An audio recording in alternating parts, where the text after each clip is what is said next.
안녕하세요. 다시 2월 둘째 주 월요일 시작이 됩니다. 우리 매일 기도회 시작하기로 하겠습니다.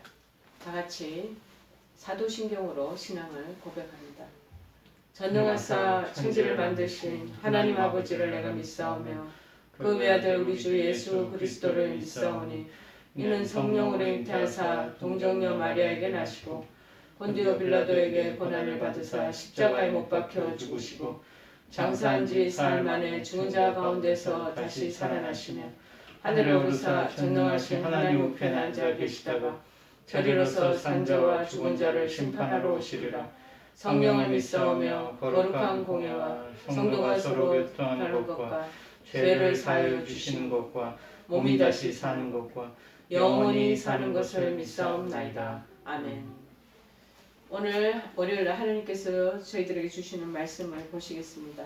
구약성경 에스겔서 3장 16절에서 21절 말씀입니다. 에스겔서 3장 16절에서 21절 제가 가지고 있는 성경책으로는 1153쪽에 있습니다. 구약성경 1153쪽 에스겔서 3장 16절에서 21절 말씀 보시겠습니다. 제가 봉독해 올리겠습니다. 7일 후에 여호와의 말씀이 내게 임하여 이르시되 인자야 내가 너를 이스라엘 족속의 파수꾼으로 세웠으니 너는 내 입의 말을 듣고 나를 대신하여 그들을 깨우치라. 가령 내가 악인에게 말하기를 너는 꼭 죽으리라 할 때에 내가 깨우치지 아니하거나 말로 악인에게 일러서 그의 악한 길을 떠나 생명을 구원하게 하지 아니하면 그 악인은 그의 죄악 중에서 죽으려니와 내가 그의 핏값을 내 손에서 찾을 것이고 내가 악인을 깨우치되 그가 그의 악한 마음과 악한 행위에서 돌이키지 아니하면 그는 그의 죄악 중에서 죽으려니와 너는 내 생명을 보존하리라. 또 의인이 그의 공의에서 돌이켜 악을 행할 때에는 이미 행한 그의 공의는 기억할 바 아니라 내가 그 앞에 거치는 것을 두면 그가 죽을지니 이는 내가 그를 깨우치지 않음이니라. 그는 그의 죄 중에서 죽으려니와 그의 핏값은 내가 내 손에서 찾으리라. 그러나 내가 그 의인을 깨우쳐 범죄하지 아니하게 하므로 그가 범죄하지 아니하면 정령 살리니 이는 깨우침을 받음이며 너도 내 영혼을 보존하리라. 아멘. 우리는 부름받은 파수꾼입니다. 라는 오늘 말씀의 제목입니다. 오늘 본문은 에스겔이 포로로 잡힌 지 5년째 되는 해였습니다. 선지자의 소명을 받았습니다. 그리고 파수꾼으로 세워지는 장면입니다. 우리도 복음을 위한 파수꾼으로 하나님이 부르셨음을 알아야 되겠습니다. 특별히 이 본문 앞장 이 16절의 말씀을 통해서 에스겔은 자신이 할 일이 그러면 무엇인지를 이제 깨닫고 확고한 하나님의 말씀을 증언하기 시작합니다. 우리도 마찬가지겠습니다. 우리 각자를 하나님이 우리 가족 중에 파수꾼으로 세우셨는지, 제 친구 중에서 또 지인들 사람들 사이에서 파수꾼으로 부르셨는지, 아니면 동네나 그리고 사회에서 직장에서 그렇게 파수꾼으로 세우셨는지 우리가 그것을 잘 묵상하시기를 바라겠습니다. 깨닫는 게 중요합니다. 그리고 변함없는 확고한 그 하나님의 진리의 말씀을 증언해야 됩니다. 복음을 위한 그 파수꾼으로 하나님께서 우리 각자를 부르셨다면 우리는 오늘 이 에스겔의 모습에서 파수꾼의 자세가 어때야 하는지 우리는 발견할 수가 있습니다. 자, 먼저 파수꾼은 하나님의 말씀에 대한 확신이 있어야 되겠죠. 16절에 말합니다. 7일 후에 여호와의 말씀이 내게 임하여 가라사대. 말씀이 직접적으로 에스겔 선지자에게 임하게 됩니다.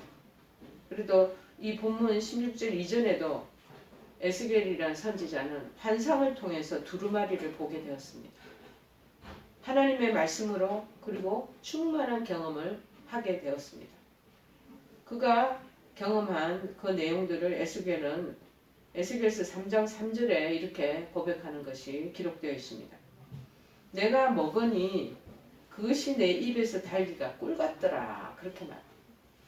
하나님 말씀의 그 두루마리를 환상 속에서 보았는데 그 말씀을 정말 먹어보니 입에서 아주 달짝지근하고 감미롭고 부드러운 꿀과 똑같더라고. 그렇게 말하고 있는 거죠.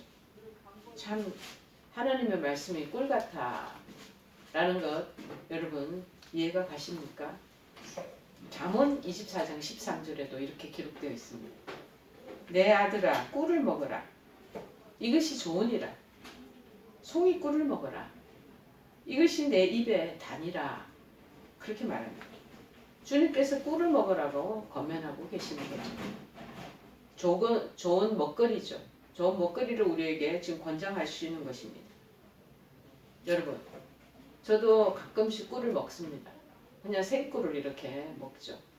그런데 제가 35년 전에 성경을 교회는 나가지만 성경 말씀을 읽지 않아서 성경 말씀에 무슨 내용이 담겨져 있어서 사람들이 세계적인 베스트셀러라고 그러나 그런 의구심도 있고 그래서 내가 한 궁금증도 있어서 한번 읽기 시작했는데 정말 제가 한 3개월 만에 통독을 하게 되었거든요. 정말 그 말씀이 송이꿀처럼 꿀 중에서 제일 좋은 꿀이 건강식이고 제일 높게 버섯 중에서 평가되는 게 송이 버섯이거든요. 그 송이꿀에 나오는 꿀과 같이 그렇게 감미롭고 달다고 얘기를 하는 거죠. 그래서 좋은 먹거리를 우리에게 권하시는 거예요. 오늘 우리 몸은요, 우리 몸이 이렇게 지탱된 것은 어제 그제 우리가 먹은 먹거리들로 우리 몸이 만들어진 것입니다. 그래서 인도에 제가 유명한 고사석어 속담 중에 네가 먹는 그것이 니다, 너다 라고 말한 것이 그렇게 기억에 남습니다. 우리가 먹는 거 그런 것들이 다 지금 오늘날의 나의 몸을 만들고 피지컬한 이 컨디션을 만든다는 것입니다. 여러분 그러면 그 반대로 나쁜 먹거리를 먹으면 나쁜 몸이 되는 거죠. 좋은 먹거리를 먹으면 좋은 몸이 형성된다는 소리겠죠. 이거는 그냥 기본입니다. 며칠 동안 그래서 사람들이 패스트푸드 빠른 음식 있잖아요. 패스트푸드 뭐 맥도날드나 버거킹이나 치킨 통닭이나 그 다음에 우리가 좋아하는 그런 인스턴트 푸드 있지 않습니까? 그거를 먹게 되면 며칠 동안 먹으면요 비만의 몸으로 이렇게 배도 불러 나오고 허리 이런 데 굳은 살 아주 퉁퉁한 살도 이렇게 찝어져 나오고 어깨도 이런 근육이 아닌 살덩어리로 이렇게 만들어지고 목도 붉어지고 그렇게 되는 몸이 된다는 소리죠. 그런 고백을 하는 사람도 있습니다. 어저께도 제가 화요일에 조금 집에 일찍 들어가서 한 9시 30분 정도 넘어서 집에 가니까 몸신에 대해서 이제 프로그램 하는 게 있더라고요. 그리고 오랜만에 그 이제 내용을 보다 보니 그 몸신 그 우리가 먹었던 그 음식이 우리를 이렇게 비만하게 만드는데 그 운동을 통해서 그 체중이 열량을 소모시키면서 그러면서 날씬한 몸매로 그리고 가다듬어지는 남자든지 여자든지 가다듬어지는 것을 보게 되었습니다. 그런데 이들이 바깥 회사 직장에서 일을 하다 보니까 패스트푸드를 굉장히 많이 먹더라. 그러다 보니 인스턴트 음식에 이게 몸에 절여져 있으니까 맵고 짜고 콜라, 사이다 이런 것을 먹다 보니 몸이 점점점 비대해지기 시작한 것입니다. 그런데 요리 연구가들은 계속 우리에게 권고하는 게 뭐냐? 제철 음식을 먹어야 된다.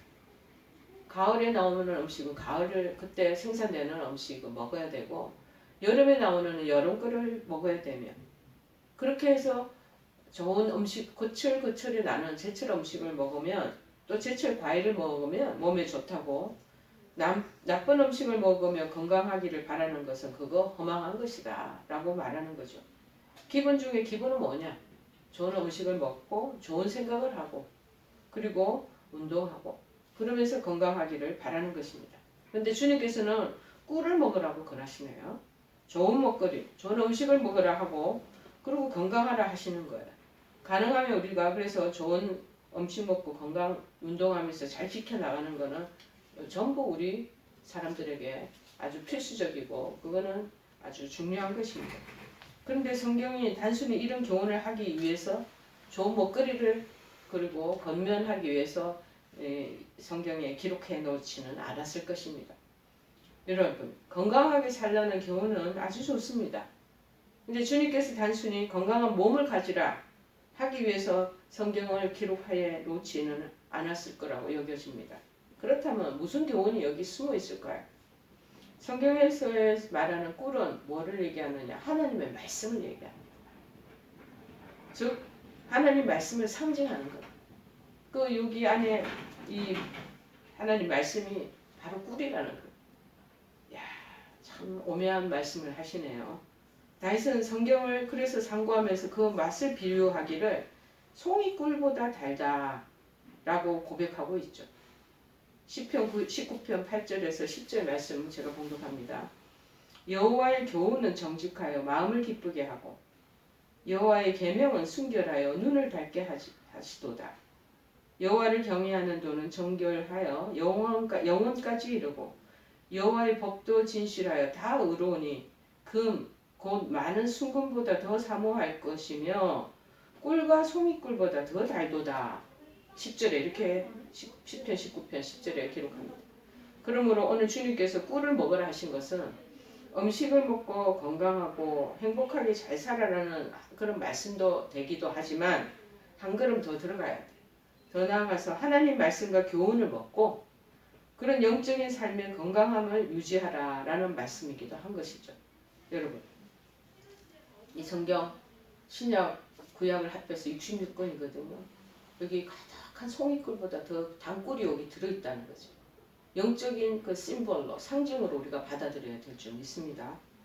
꿀은 옛날에 좋은 먹거리이기도 하지만요. 치료제로도 또 쓰였다고 그럴까요? 상처가 나면 꿀을 옛날에 이렇게 화상을 입든지 불에 대든지 하면 꿀을 바르기도 했습니다. 하나님 말씀은 좋은 우리에게 영적인 먹거리이기도 하지만 동시에 성경을 읽다가 마음에 상처받은 거, 헐트 당한 거 이런 상처를 치료하는 치료 약물이기도 하다라는 거죠. 자, 여러분. 그렇다면 지금 병원에서 여러분 치료받고 계시잖아요. 치료받는 이 몸의 그 여러 가지 아픔 속에 질병 속에서 우리가 정말 육신적인 아픔으로 들어오신 것들도 있지만 무엇보다 마음의 병으로 인해서 육신적인 아픔이 또 나타날 때가 있단 말이에요. 자, 그러면 우리가 약물 치료하고 여러 가지 수술하고 좋은 주사에 맞고 그런 것도 중요하지만 이 마음의 상처나 아픔이 있었던 거, 괴로움이 있던 거, 그 공고의 그 아픔은 내적인 것은 치료할 수가 없잖아요. 자, 뭘로 치료가 가능하겠습니까? 하나님 말씀이 꿀이고 치료제라고 그러잖아요. 하나님 말씀을 먹고 묵상하면 그 안에 마음에 상처나 헐트당한 거, 그런 거 스트레스 이런 것들이 다 치료된다고 약속하신 말씀과 똑같다라는 것이죠. 여러분, 오늘 우리 이 손에 들려진 제 손에 들린 이 성경을 지키기 위해서 수많은 선교사들이 그 손을 거쳐서 이 성경이 우리 손에 이렇게 놓여 있는 거예요. 자, 값으로 정할 수 없는 보물입니다. 제가 아는 김창식 목사님, 태국에서 치앙마이에 라후족 소수민족을 위해서 일하시는 선교사님이 계시는데 그분은 아주 성경책을 아주 작은 그림 성경책으로 요약을 해서 세계 방방곳곳에 그 성경책을 배분하고 다니시고 계십니다. 그러면서 그 속에서 고산족들, 그 다음에 빈민촌에 계시는 분들, 동남아 동북아 지역에 있는 많은 사람들이 성경 말씀을 읽고 그 사람들이 새로운 눈이 개명이 되고 그 다음에 그들이 가지고 있는 여러 가지 제약 속에서 벗어나는 그런 놀라운 일도 생기는 것이죠. 자, 그런데 이 성경의 이 꿀의 교훈을 받고 그 교훈대로 성공하면 성공 인생이 된다는 것입니다. 반석 위에 지은 멋진 인생이 된다는 것입니다. 주님께서 오늘 우리에게 이런 인생 집을 지으라고 말씀하시는 줄 압니다. 우리가 하나님의 말씀과 교훈을 몰라서 순종하는 못하는 것이 아니라 알지만은 마음이 없어서 혹은 우리가 의지가 약해서 순종하지 못할 때가 참 많이 있습니다. 여러분, 주님 주시는 마음과 주님 주시는 그 의지를 받아서 말씀 속에서 깨달음을 가지고 순종의 길을 걸어가는 그런 축복받는 인생 되기를 바랍니다. 이렇듯 하나님께서는요, 말씀으로 당신의 뜻을 자꾸 알려주셔요. 그리고 우리를 올바른 길로 자꾸 인도해 주셔요. 가이드해 주셔요. 그래서 파수꾼에게 우리는 아까 우리 전체는 파수꾼이다. 하나님 부름받은 파수꾼이라고 제가 서두에 설명한 것처럼 우리 파수꾼에게 말씀이 생명과도 같은 거예요. 파수꾼이라고 하면 성을 지키는 보초병이잖아요. 그런데 보초병이 말씀에 이 꿀을 먹지도 않고 말씀에 이 교훈을 받지도 않으면 서 있으나 껍데기와 같은 거예요. 그 성은 금방 침략당하는 것입니다. 적군에 의해서. 그러므로 복음의 파수꾼이 우리도 날마다 말씀을 가까이 하며 묵상하고 그 다음에 묵상만 하면 또 안 됩니다. 50%밖에 하는 거 아니에요. 그거 말씀을 가지고 실천하는 삶을 살아야 한다는 것입니다. 처음에 저도 말씀을 엄청나게 많이 묵상하고 통독을 많이 했지만 실행하지 않으면요. 이 말씀은 그냥 정말 모래 위에 세워진 집과 똑같은 거예요. 실행을 하고 실천하고 정말 그 부분에 삶에서 이행을 하고 하면 정말 반석 위에 세워진 집처럼 딱 세워지는데 그냥 말씀만 있고 지적인 것만 자꾸 이거를 쌓으면요 사람이 교만해져서 그 다음에 또다시 악차 잘못하면 죄의 길로 들어서고 가던 그 궤도에서 이탈되는 경우가 많이 있습니다.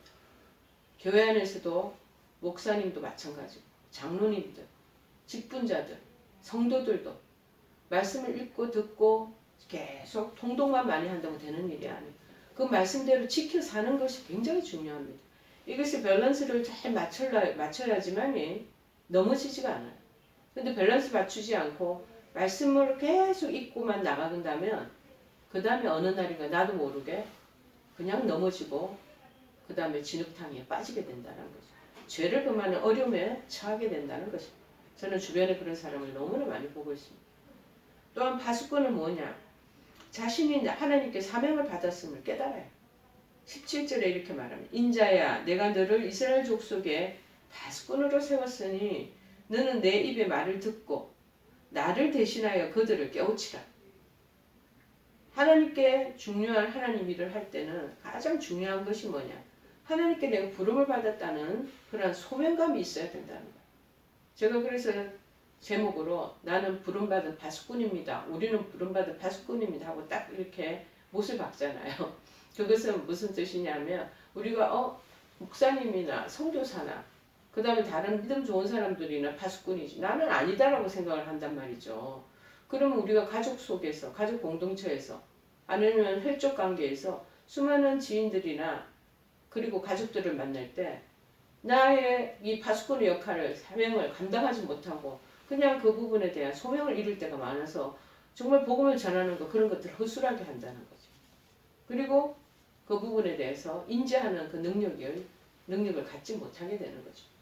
그래서 제가 이 소명감이 굉장히 중요하기 때문에 지금은 저희들이 코로나로 잠시 중단하고 있지만 제가 목회 CP라고 Clinical Pastoral Education 목회 임상 목회 교육이라는 거를 매주 월요일마다 1학기, 2학기 이렇게 나누어서 주로 전도사님이나 목사님 그리고 앞으로 목회를 시작할 수 있는 그런 예비 교육자들, 신학생들 이런 사람들을 불러서 제가 훈련하는 그런 프로그램이 있어요. 그 CP 할 때 처음에 이 CP생들에게 제일 제가 주지를 시켜주고 그것을 머릿속에 마음속에 집중시키도록 하는 것이 바로 뭐냐? 이 소명감에 대해서 강조합니다. 그렇지 않으면 당신들 이 길을 걸어갈 수 없다. 왜 이 길 가냐? 그냥 회사원으로 나가서 직장생활 해라. 하나님께서 나를 파수꾼으로 불러주셨다. 라는 소명을 분명히 가지고 있어야 된다는 거죠. 부분이 있으면 예를 들어 병실을 방문하든지 그 다음에 어둠 속에 있는 사람들을 복음으로 전할 때 확신을 가지고 전할 수 있다는 거죠. 근데 그 소명감이 없으면 사람을 잡고 사람을 의식하게 되고 그 사람의 눈치를 보게 되고 그리고 어둠 속에 가는 것도 꺼려하게 되고 그러다 보면은 극급질적인 그러한 교육자로 그리고 그러한 사명자로 살기가 쉽다라는 거죠. 그래서 제일 중요한 건 내 마음속에 하나님 나를 부르셨다는 그 사명감이 딱 꽂혀 있어야 된다고 늘 강조하고 있습니다. 여러분, 이 소명감이 분명해야지 하나님 나를 불러주셨다는 그 파수꾼으로 부르셨다는 그 소명감이 딱 있어야지 사명에 대한 헌신과 충성을 다할 수 있습니다. 이 소명감이 1, 두 번째는 사명감, 일하는 거, 헌신, 충성하는 거죠. 사도 바울도 모든 부르심이 하나님께로부터 왔다는 확신, 그 소명감을 가지고 있었습니다. 그분이 담메색 도상에서 정말 예수 그리스도의 강한 빛을 받고 눈이 멀고 그래서 말해서 꼬꾸라지는 그 상황을 만나면서부터 그리고 달라지기 시작했잖아요. 하나님이 부르셨다는 것을 부르심에 대한 소명이 분명한 거예요. 그렇기 때문에 여러 가지 고난과 환난과 심지어는 죽음의 순간과 감옥에 갇히는 순간에까지도 그 마음이 흔들리지 아니하고 그 사명을 더 충실히 이행하는데 모든 헌신을 다하게 되고 마침내 승리하게 됐잖아요. 나를 부르신 하나님의 부르심에 대한 굳건한 믿음이 사명의 삶을 이끄는 원동력이 된다는 사실입니다. 그래서 소명감을 계속 부릴 듯이 일으켜 드리고 그리고 자기 입술로 고백하도록 저는 그렇게 초반기부터 교육을 그런 식으로 잡아갑니다. 중요합니다. 아니면 목회 길을 왜 갑니까? 이 어렵고 힘든 길을 왜 가는 거죠? 자, 그렇다 보면은 자기도 자기 마음에 대한 소명에 대한 확신이 없고 그러다면 얼마나 갈등하고 번민하는 시간이 길어지는지 모릅니다. 그것을 단축시키고 아주 엑기스 있게 사명을 충실히 이행하기 위해서는 그 사명감 하나님 나를 부르셨다는 그 파수꾼으로 나를 이렇게 세우셨다는 그러한 신앙적인 확신이 딱 서 있어야 된다는 것이죠. 우리도 마찬가지입니다. 크리스천이라고 그러면서도 하나님 우리를 부르셔서 주님의 자녀로 삼아 주셨는데도 세상 사람이니까 그 다음 내가 다를 바가 없다 라는 기준을 살면 여기도 갔다 저기도 갔다 이중 발 담그고 세상에도 발 담그고 교회 신앙생활에도 발 담그고 두 개를 왔다 갔다 하면서 그렇게 지나게 된다는 거예요. 그러다 보니 사단이 늘 그런 사람을 늘 미혹하기 위해서 살피고 있다라고 얘기하지 않습니까? 사단에게 넘어가는 거 다 이유가 있습니다. 내가 하나님을 향한 100%의 그런 소명의식을 갖고 있지 않기 때문에 두 가지 양갈래 길을 왔다 갔다 하다 보니까 그렇게 헛발질을 하고 만다는 것이죠. 여러분, 마지막으로 파수꾼의 사명은 뭐냐? 영혼을 살리는 일임을 알아야 돼요. 왜 깨어있게 하시겠어요? 왜 성별하게 그냥 그 나팔 불고 적진이 오나 안 오나 그거 왜 세워있게 하시? 이 그 안에 성 안에 갇혀 있는 그 살고 있는 그 성 주민들을 백성들을 살리기 위한 것인 것 아니겠습니까? 아니면 그 파수꾼이 왜 잘못한 그 이방 적진에서 군대가 쳐들어온다. 파수꾼이 벌써 빨리 눈치채고 나팔을 불러대야죠. 그래야지 성 안에 있는 사람들이 전쟁 준비를 하면서 대결하고 맞서 싸워 나가서 자기네들 성이 공략당하지 않도록 지켜 보호하지 않겠습니까? 여러분, 영혼을 살리는 일이 굉장히 중요합니다. 그러나 내가 그 의인을 깨우쳐 범죄치 않게 하므로 그가 범죄치 아니하면 정령 살리니 이는 깨우침을 받음이며 너도 내 영혼을 보존하리라. 자, 21절에 말이야. 우리가 범죄치 않도록 영혼을 살리는 이 사명의 일을 하기 위해서 저희들을 하나님이 세워주셨어요.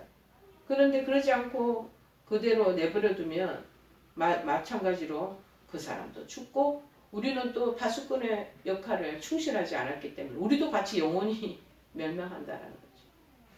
파수꾼은 의인이 죄를 범하지 않도록 하라. 악인이 죄의 길에서 돌이키도록 하라. 그 영혼들을 어떤 길로 인도하느냐고요? 생명의 길로 인도하는 그런 역할을 하는 사람들. 하나님은 우리가 악의 길로 행하는 일을 깨우쳐주지 않거나 그에게 말로 타일러서 생명이 구원받도록 경고장도 내려주지 않고 있으면 그 책임을 누구에게 그 사람에게 주는 게 아니라 우리에게 묻겠다고 지금 분명히 말씀하고 있습니다. 18절에 말합니다. 가령 내가 악인에게 말하기를 너는 꼭 죽으리라 할 때 내가 깨우치지 아니하거나 말로 악인에게 일러서 그 악한 길을 떠나서 생명을 구원케 하지 아니하면 악인은 그 지가 저지른 그 죄악 중에서 죽으려니와 내가 그 핏값을 네 손에서 찾을 것이고 이렇게 말하고 있습니다. 우리 손에서 찾겠다는 거예요. 그 악인을 죄악의 그 구덩이에서 뭐 범죄의 그 소굴에서 건져주지 않으면, 깨우쳐주지 아니하면 그는 악한 짓을 해가지고 범죄해가지고 죄중에 죽겠지만 너는 파수꾼 역할을 잘 못 감당했기에 너도 같이 그 책임을 묻겠다고 우리에게 말씀하는 거죠. 그러나 한편 우리가 열심히 복음을 전하지 않습니까? 전하였지만 상대방이 받아들이지 않은 경우도 우리는 병원 사역에서 너무나 허다합니다. 그래서 때때로는 이 병원 사역의 한계를 느끼고 허탈감이 들 때도 있습니다. 이렇게 강하게 복음을, 예수님을 전하는 것이 결실이 없어서 능력의 한계를 체험할 때도 있습니다. 저도 그랬습니다. 저도 끊임없이 복음을 전하지만 많은 사람들이 귀를 막고 마음을 닫고 듣지 않는 것, 그리고 열매와 결실이 안 나타나면 너무 마음이 헛헛하고 허탈감에 빠질 때가 있습니다. 사역에 열매가 나타나고 결과가 나타나고 수확이 거두어지면 그 추수꾼 농사도 짓는 농부들이 얼마나 그동안 땀 흘려 수고한 것에 대한 보람을 찾을 수 있겠습니까? 그런데 그 부분에 대한 게 아무것도 나타나지 않으면 그러면 완전 허탈감에 마음이 굉장히 공고하게 빠지겠죠. 그럼에도 불구하고 영혼들에게 최선을 다하는 것이 중요하다는 것을 깨닫는 것이죠. 이렇게 비대면 기도회 지금 하잖아요. 코로나 때문에. 그래서 영상 제작하고 시간과 모든 제가 설교 준비도 하면서 모든 노력과 땀의 결실들이 다 있습니다. 그리고 광고지도 돌립니다. 말씀을 듣도록 홍보하고 권고합니다. 그런데도 안 듣는 분들 어쩔 수 없어요. 그러나 한 영혼이라도 말씀을 듣고 하나님께로 돌아오면 하나님께서 그것을 귀하게 보신다는 거예요. 왜냐하면 그 다음 절 성경은 19절에 이렇게 말하고 있습니다. 내가 악인을 깨우치되 그가 그 악한 마음과 악한 행위에서 돌이키지 아니하면 그는 그 죄악 중에서 죽으려니와 너는 내 생명을 보존하리라. 이렇게 말하죠. 그 악인이, 죄인이 말 안 들어서 그렇게 한 것은 그가 죄악 중에서 결국에는 파멸의 길로, 하나님께서 심판의 길로 그를 인도하지만 너는 그렇게 애쓰고 수고했기 때문에 네 생명은 보존된다는 거. 근데 우리가 그런 일도 하지도 않고 가족 중에서 안 믿는 구원받을 사람이 가득 있는데 기도도 안 하고 그분들을 위해서 애쓰고 좀 그렇게 애를 쓰지도 않으면 그 핏값을 네 손에서 찾는다고 얘기하시죠. 조금 전에 신우회 회장님이 되시는 교수님이 저희 사무실을 원목실을 방문하셨습니다. 그 사촌 동생이 지금 말기암으로 어느 한 달, 두 달밖에 못 사시는 그런 상황 속에 있는데 복음을 위해서 그렇게 얘기하시고 저한테 또 목사님 찾아 신방에서 기도해 주십시오 하고 요청을 하셨습니다. 제가 어저께 가도 또 그저께도 가고 들렸습니다. 언제 이분이 마음이 열릴지 저도 잘 모릅니다. 그러나 내가 최선을 다해줘. 왜? 제 생명을 보존받기 위해서. 제 핏값을 전하지도 않아. 그분에 대한 그 애절한 그 간구와 기도도 없이 그렇게 내버려 두면 결국에 하나님은 저를 징책하신다는 거예요.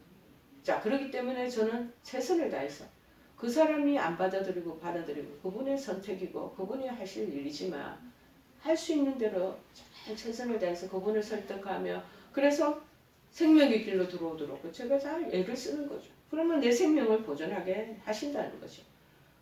파수꾼은요, 의인이 죄를 범하지 않도록 또 악인들이 죄의 길에서 돌이키도록 해서 그 영혼을 생명으로 인도하는 사람이에요. 그 파수꾼 역할이죠.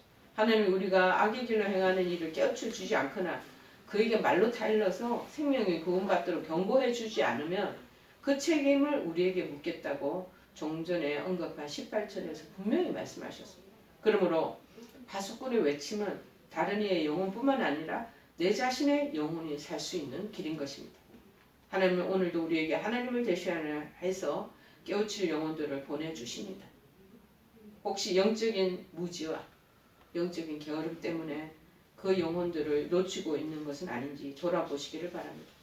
그리고 영혼 구원의 사명은 매 순간 되새기면서 우리가 사는 동안 충성과 성실로서 힘있게 달려가야 합니다. 좀 있으면 구정 명절이 다가오잖아요. 잘 믿지 않는 일가 친척들, 가족들 다 모일 것입니다. 자, 그럴 때 우리가 파수꾼의 역할을 하는 것이 참으로 중요한 줄 압니다. 사전에 기도로 다 도모하시고 그래서 만남의 그 시간 속에 정말 그 마음이 따뜻하게 그 사람이 하나님 품으로 돌아올 수 있도록 생명의 길로 안내하는 저와 여러분 다 되시기를 간절히 축원해 드립니다. 우리 찬송가 하나 부르시고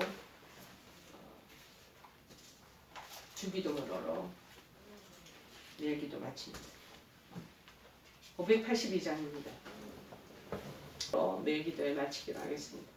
하늘에 계신 우리 아버지여, 이름이 거룩히 여김을 받으시오며 나라의 임하옵시며 뜻이 하늘에서 이룬 것 같이 땅에서도 이루어지이다.